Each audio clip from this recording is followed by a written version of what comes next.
आपला भारत देश हा कृषीप्रधान देश आहे. हे काही आता नवीन सांगण्याची गरज नाही.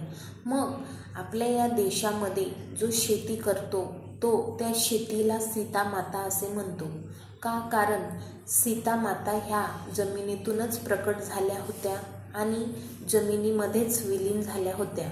मग अशा या जमिनीमधून, शेतीमधून आपल्याला जे अन्न मिळते, पाणी मिळते, त्यामुळे आपण त्या जमिनीला, त्या शेतीला काहीतरी कृतज्ञता व्यक्त करायला हवी.